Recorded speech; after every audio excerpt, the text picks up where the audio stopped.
Selles reisisarjas rändame läbi Balkani, kuid me ei keskendu faktidele ega vaatamisväärsustele. Meid just huvitavad hetked nende vahel. Need on vaiksed hommikud meie katusetelgis, mõnusalt aurav kohv meie matkapliidil või siis Ateena tänavate äge ja vilgas sagin või siis see, millised näevad välja Kosovo metsikud metsad ja orud või siis rahulikud õhtud ja ritsikate sirin enne magama jäämist meie laagripaigas. Selles playlistis rullub lahti meie pere katusetelgi seiklus läbi Balkani. Keskendume Serbiale, Kosovole ja Kreekale. Retke alustan küll ühemehe rütmis, aga põnevaid vaateid jagub juba küllaga. Võta mugav asend, pane turvavöö kinni ja tule meiega kaasa.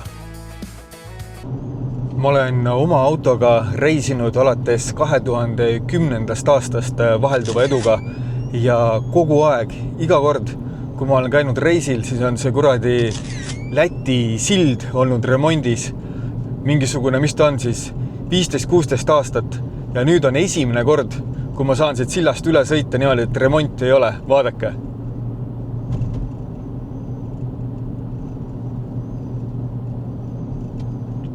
Ja kujutate ette, 15 aastaga said juba silla valmis ja siis räägivad, et eestlased on aeglased.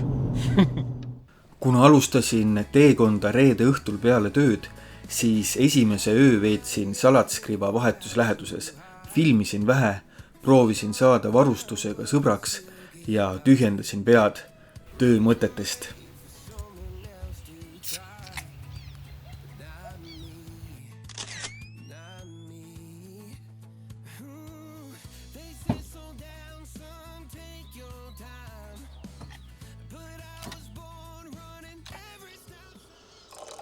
Kui sulle meeldib vaadata väga kiireid ja tempoka montaažiga videoid, siis see playlist ei ole kindlasti sinu jaoks, sellepärast, et meie videod on rahulikud, mõtlikud ja päris. See reis ja kogu see playlist järgib ühte põhimõtet ja selleks on pauside võtmise kunst. Pausidega oli aga nii, et kuigi Lätis sai üks paus võetud, siis järgmine päris paus tuli alles Slovakkias. Kohe kui sõitma hakkasin, siis hakkas sadama ka vihma ja sisuliselt sadas seda kuni Slovakkiani välja. Peatuse tegin ainult bensukates ja sõitsin esimesel päeval peaaegu 1300 kilomeetrit. No nii, jõudsin pilvedest läbi ja ühtlasi jõudsin ka Slovakkiasse, aga sõidan veel mingi paarkümmend kiltse ja siis vaatan kuhugi magama ennast. Või no mis magama? Õltsi jooma ja chillima. No tere hommikust, sõbrad. Eile panin natuke hullu ja sõitsin läbi terve Poola ja jupikese Slovakkiat ka veel ühe jutiga. Aga ööbimiskoha leidsin siis kott pimedas. Üsna selline shady koht, et lisaks siis akupangale ja väiksele lambile võtsin telki kaasa ka pipragaasi ja siis Tõnult saadud bussinoa. Aga ma ei ole veel telgi uksest välja vaadanudki, et ma ei ole seda kohta päevavalguses üldse näinud. Panen selle kaamera nüüd kuhugi nurga peale ja siis saate koos minuga uksest välja vaadata. Ja siis ma näitan seda ka, et miks see koht nii shady on.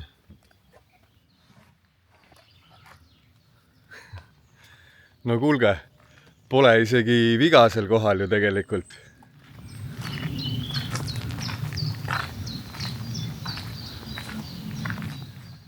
Kuidas teile tundub? Tegelikult on niimoodi, et lasen korra drooni lendu, et siis saate aru, et miks see koht natuke shady on. Aga niimoodi esmapilgul tundub ju päris sulnis spot olevat. Veevärv on väga põnev. Aga ma ei tea, ujuma otseselt ei kutsu. Võib-olla kutsub ka. Ma üritan aru saada, et kas siin inimesed käivad ujumas või ei käi. Ehk jah, nagu te drooni vaatest nägite, siis see on küll sihuke pisike oaas, aga nagu näete, auto on seal taga. Siinsamas on juba asfalttee. Ja ega see ööuni oli selline katkendlik, ütleme niimoodi, et ikkagi autod sõitsid mööda ja nädalavahetus on ka, et mingisugused noored käisid eemal ehitusplatsil siin päris driftimas ja käinud, aga tümm mängis. See on see katusetelgi võlu, et panete kuhugi järve silma äärde. See on karpkala kasvandus, ma saan aru, et püüda ei tohi. Aga pull on see, et kui ma siin kohvi joon, siis vahepeal näeb, kuidas karbid veest välja hüppavad. Kuulete, kus linnud laulavad.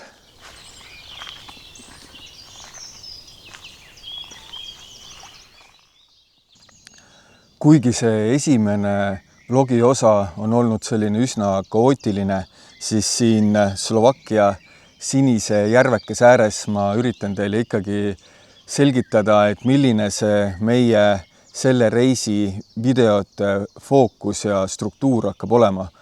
Me jagame need videod 4 ossa. Esimene osa on hommikud.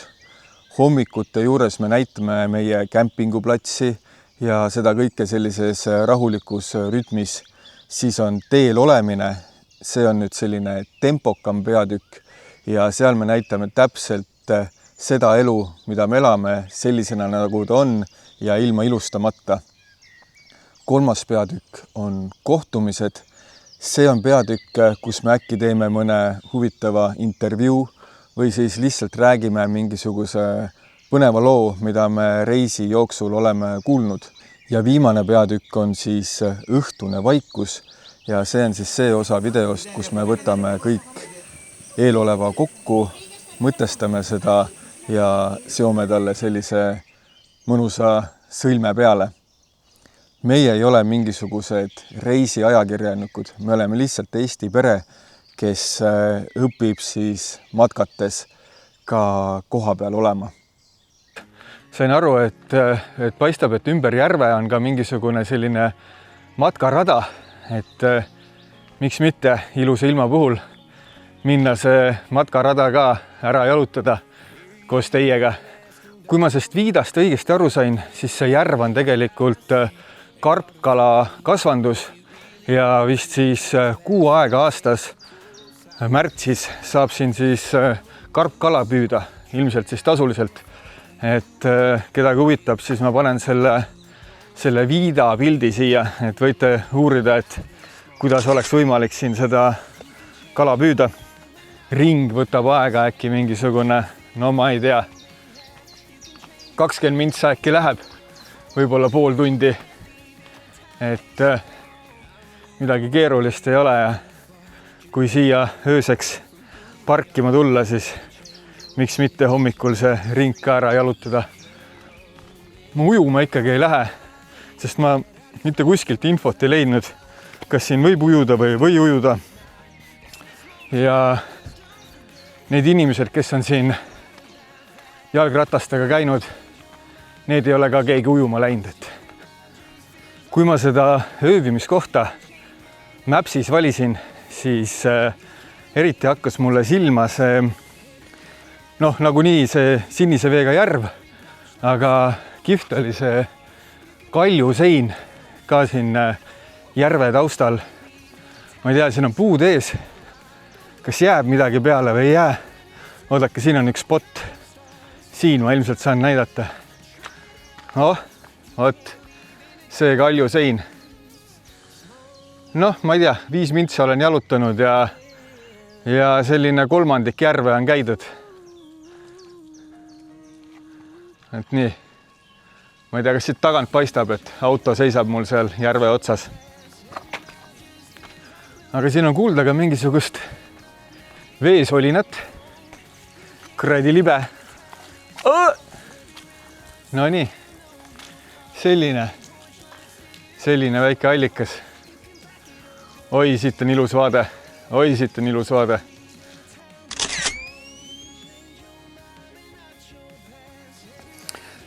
Oi kurat, oi kurat. Mul just sõber kanalist Vahv Seiklus rääkis, kuidas ta oli matkal 3 korda käna käinud ja kaamera oli töös olnud sellel ajal. Nii et ma ei tea, mina jäin püsti, aga minge vaadake, kuidas see Vahv Seikluse mees siis 3 korda matkarajal käna käib.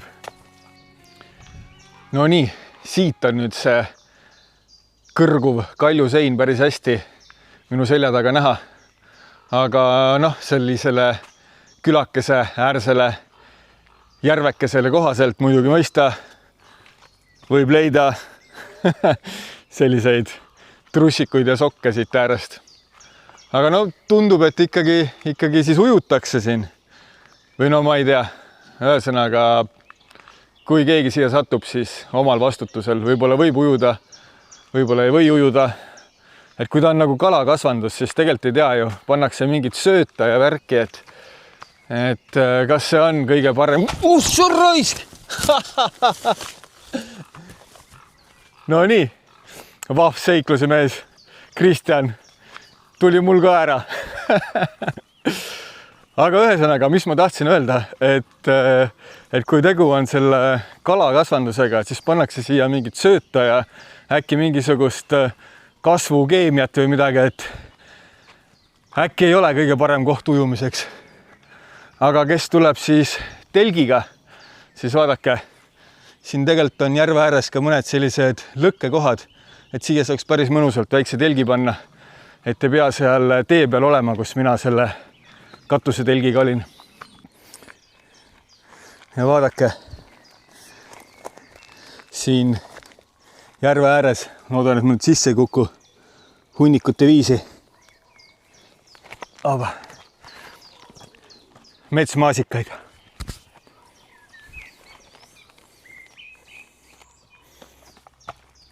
Ja mõne koha peal sellised mõnusad pingid, kus saab istuda, vaadet nautida ja lihtsalt olla. Kahju, et ühte kõlut kaasa ei võtnud. No nii. Ja siin on siis see, ma ei teagi, plats või parkla, millest ma enne rääkisin, kus siis noored käisid öösel hängimas ja tümmi kuulamas. Taga on mingi vana lagunenud maja varemed ka päris huvitava kujuga tegelikult. Aga ma ei viitsi enam drooni lennutada, et panen edasi, et ma leidsin mingisuguse jõeäärse koha, kus peaks olema nagu rahulikum ja lähen vaatan, kuidas läheb.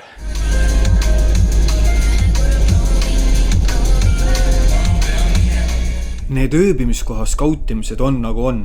Kohati õnnestus pugeda suht ebameeldivatesse ja parme täis paikadesse, aga see koht, kuhu ma Slovakkias lõpuks välja jõudsin, oli kindlasti kõike seda kuhjaga väärt. Täitsa pekkis, ma vaatasin, et mingi huvitav tee ots ja kaardi pealt nägin, et jõgi läheb Sinka-Vonka kõrval ja mõtlesin, et keeran korra sisse ja see on täpselt see, mille pärast me sellel aastal otsustasime reisi ette võtta siis katusetelgiga, mitte minihaagisega, sellepärast et minihaagisega ma ei oleks julgenud siia sisse keerata, aga Foresteriga muidugi julgesin ja täiesti lõpp, täpselt selliste kohtade pärast me seda teeme.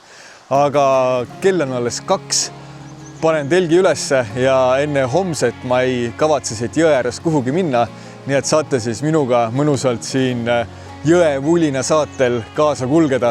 You've been asking about me, where I've been and where I sleep. It's hard to find me if you really want to. Turns past that takes a cool sign. Same bobcat, same moon boots. Trying to outrun the thought of you, but understand the truth don't stop. You can't live in a town this small. You can change your mind, but not your past. Every mile just feels like moving half. You can change my name in your phone. You can't live in a town this small. Kui te nüüd mõtlete, et millega ma siis tegelen siin päev otsa, et kas loen raamatut või et mis see plaan on nagu, siis üks plaan on see, et tahan teha õhtul lõket. Aga selleks, et teha lõket, selleks on vaja ju puitu ja leidsin küll metsast hunniku seda metsakuiva, aga saagi ei ole. Rääkisin küll Leenule, et võtan selle Makita kaasa, mis ta mulle kinkis, aga Leen ütles, et ei, et see võtab liiga palju ruumi, et ära võta. Täiega oleks võinud võtta. Aga no samas on jälle see, et mis siin jõe ääres ikka teha. Et siis mõte ongi, et raiun hunniku puid ja ma ei tea, joon õlut. Ja ma ei tea, siis proovin ennast mitte vigastada. Vot nii.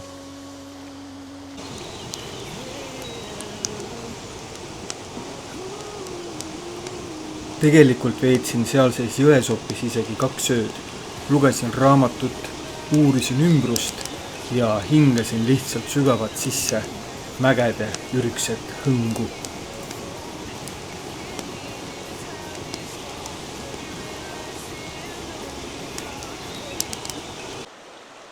Päris huvitav on see, et kui siin madalas jõesängis ringi tiksuda, et siis võib leida igasuguseid põnevaid asju.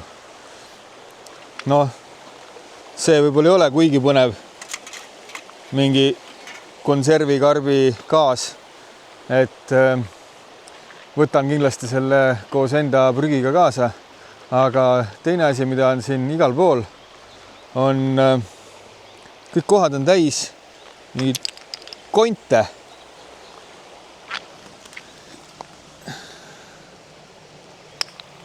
Et ei oska öelda, et kas siin jahimehed on puhastanud enda mingeid korjuseid või siis jõgi on toonud või tõesti äkki on siin mingisugused loomad toimetanud, et näed, näe jälle. Mingi kitsejalg. Ja temperatuur on ka siin päris põnev, et näed, mul on praegu vest seljas, on ju. Nüüd tuli päike välja, siis tahaks jälle mingi, ma ei tea, trussikute väel olla, eks. Päike läheb ära, siis on jälle mingisugune, ma ei tea, 14 kraadi äkki. Mägede värk.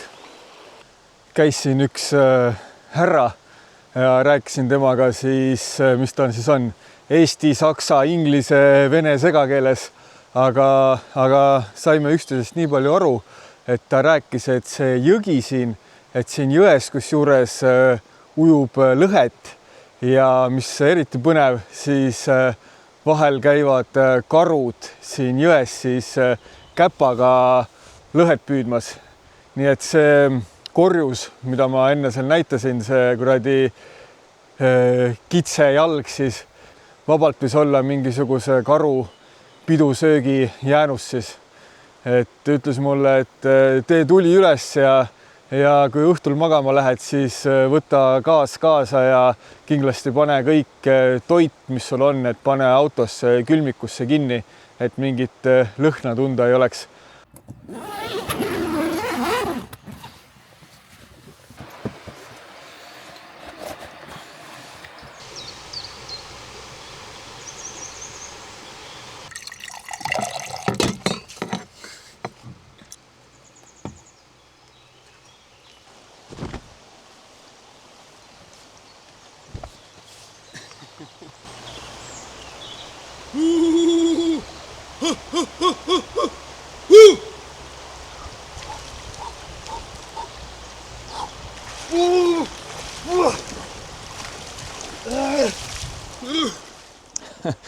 See ujumine oli pehmelt öeldes värskendav.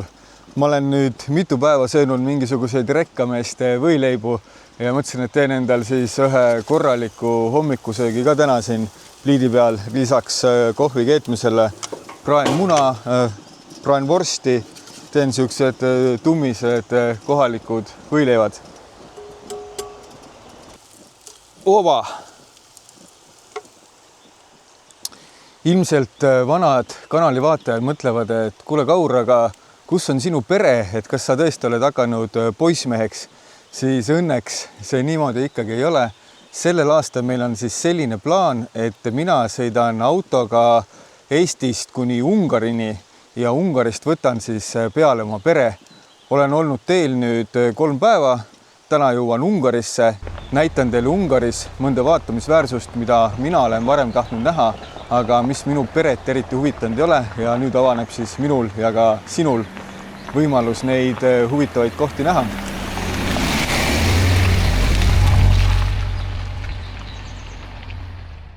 Tegelikult meeldis see koht mulle nii väga, et tulime siia hiljem tagasi juba terve perega. Sellepärast näitan nüüd ka mõnda kaadrit tagasi teelt. Veetsime siin paar mõnusat päeva, kalastasime, nautisime loodust ja valmistasime toitu otse lõkkele asetatud, jõest välja otsitud kividel.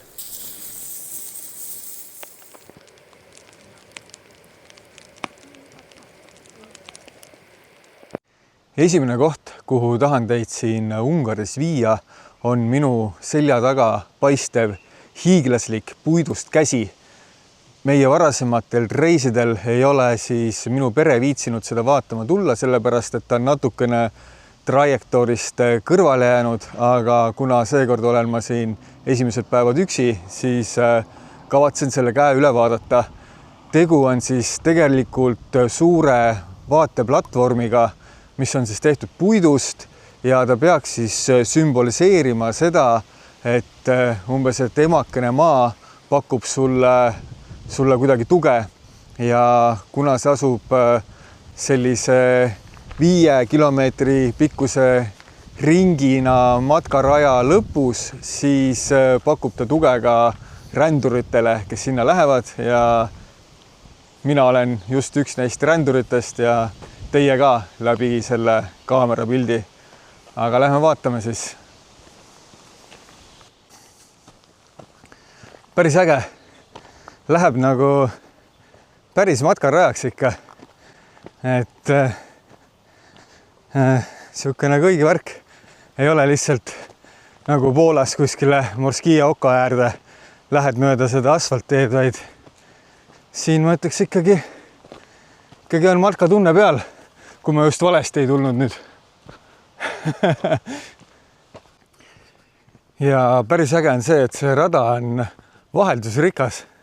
Et on sellist kivide peal ronimist, siis on kruusa ja nüüd tundub selline tallutud muld ei olevat. Et päris lahe. Kuigi 5 kilomeetrit pikk, siis on leitud selliseid huvitavaid nüansse, et ei ole just igav jalutada.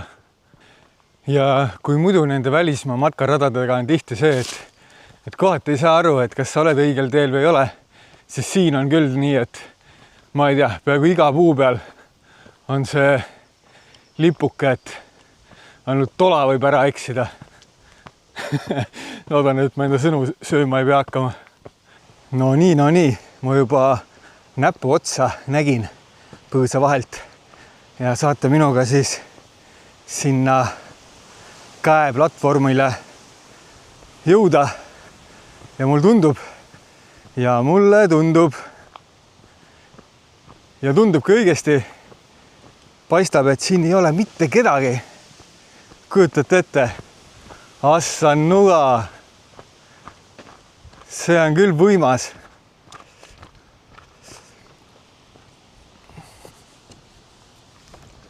Oba.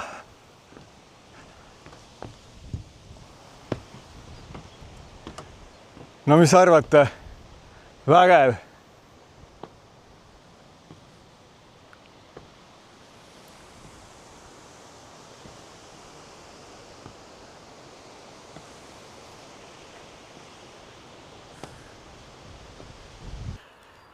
Eks nende kämpingukohtade leidmisega on ikka nii, et vahel õnnestub, aga vahel oled lihtsalt põõsas, nagu mina täna. Aga noh, ma ei tea, samas homme tuleb pere, siis algab see päris Balkani seiklus pihta, et mis viga on mul siin suvalises põõsas, siis see üks õhtu ära magada. Selles mõttes, et kõik on hästi, päike paistab, linnud laulavad, ritsikad siristavad ja toit valmib. Et kõik on tegelikult tipp-topp. aga noh, see on vist see, et kui eelmine öö oled olnud nagu tõsiselt epic kohas, siis nagu tekib sihuke isu, et kogu aeg võiks nii olla, eks. Ja teise asjana siin Ungaris tahan ma näidata teile sellist asja, mida kutsutakse rahvakeeli siis soolakünkaks. Ma ei tea, mis värk mul selle soolaga on, aga vanad vaatajad äkki mäletavad, et kui ma käisin perega siis Sloveenias ja Piranis, siis sealsed soolariisujad jätsid mulle kuidagi väga sügava mulje ja sama oli siis Maltal. Ja kui ma kuulsin, et ka Ungaril on oma enda soolamägi, siis noh, muidugi mõista, tahtsin ma ka seda näha. Minu pere muidugi ei tahtnud. Aga ma ei tea, kui palju teist teavad, et 25% sellest Ungari naftast, Ungari saab tegelikult enda maapõuest, siis selle soolamägi nii-öelda ei ole ka tegelikult soolamägi, vaid on hoopis lubjakivi küngas, sest kui ungarlased hakkasid sealt enda arvates siis naftat puurima, siis tegelikult tuli välja hoopis mineraalvesi ja siis sellest mineraalvee ladestumisest siis ongi tekkinud selline äge lubjakivi küngas.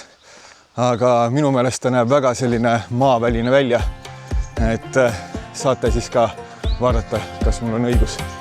Last time we talked, you had nothing to say. You chose to walk, give what we had away. I hope you get what you're looking for. But babe, with me, you close the door.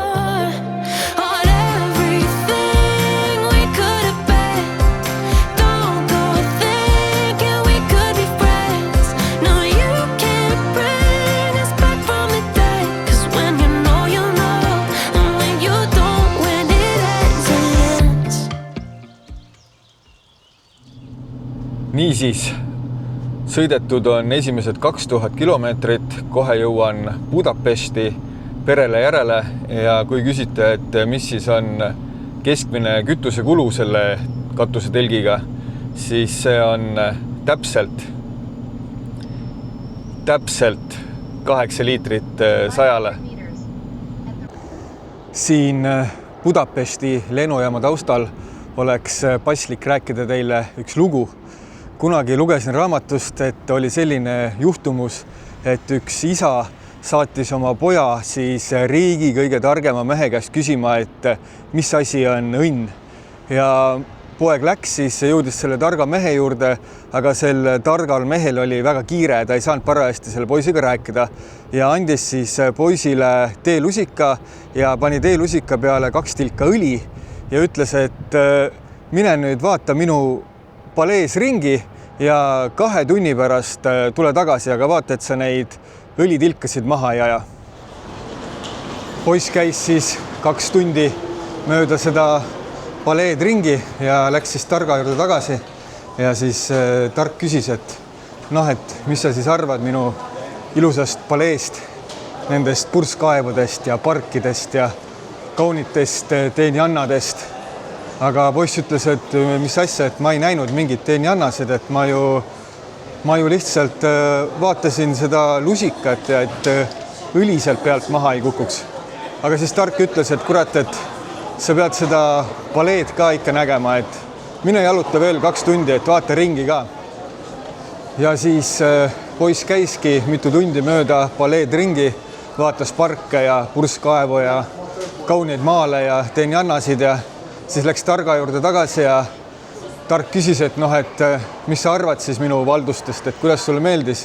Poiss räägib, et jaa, et väga meeldis, et väga ilusad maalid ja väga ilusad purskkaevud ja pargid ja teenjannad olid väga kaunid ja siis tark vaatas ta poole ja küsis, et aga kus su 2 tilka õli on? Ja siis poiss vaatas lusika peale ja õlitilkasid enam ei olnud. Ja selle loo moraal, kes siis aru ei saanud, on see, et õnnelik ongi see, kes oskab ringi vaadata, aga samas oskab hinnata ka neid 2 õlitilka, mis talle on antud. Ja minu 2 tilka õli, parandan 3, juba paistavad. Tšau! Kuidas läks?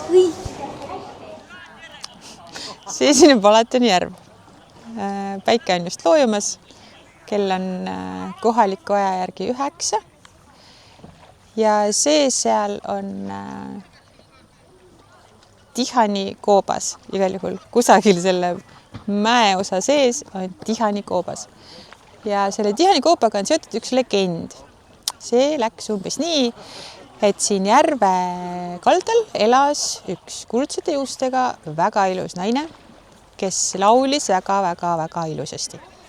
Mõnede juttude järgi ka haljas.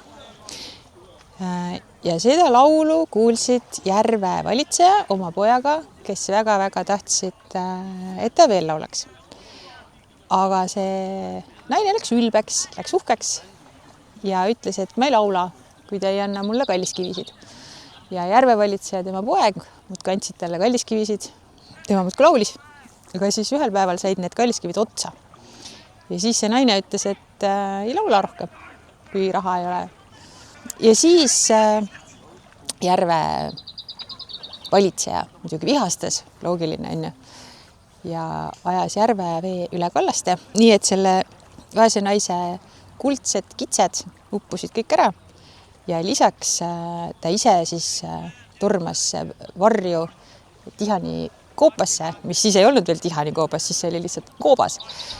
Ja sissepääs muidugi kukkus ka kokku, nii et jäi sinna lõksu. Ja järvejumal needist ära, ütles, et alati kui keegi sind hüüab, siis sa pead vastama. Ja sealt siis tekkiski see Tihani kaja lugu, kus lähed sinna koopasse ja hüüad ja siis vaene naine hüüab sulle vastu. Hüüdke Kaja. Kaja! Kui sulle nüüd see video meeldis, siis võid ka meie kanalit jälgima hakata ja kui huvi on, kiika meie kodukale ka. Sealt leiad Leenu blogi ja mõned sooduskoodid, aga nüüd edasi Serbiasse. Järgmises videos läheme juba off-roadima, satume täiesti maavälistesse paikadesse, matkame ja avastame kõige erilisemaid kohti Serbia jõgede kallastel.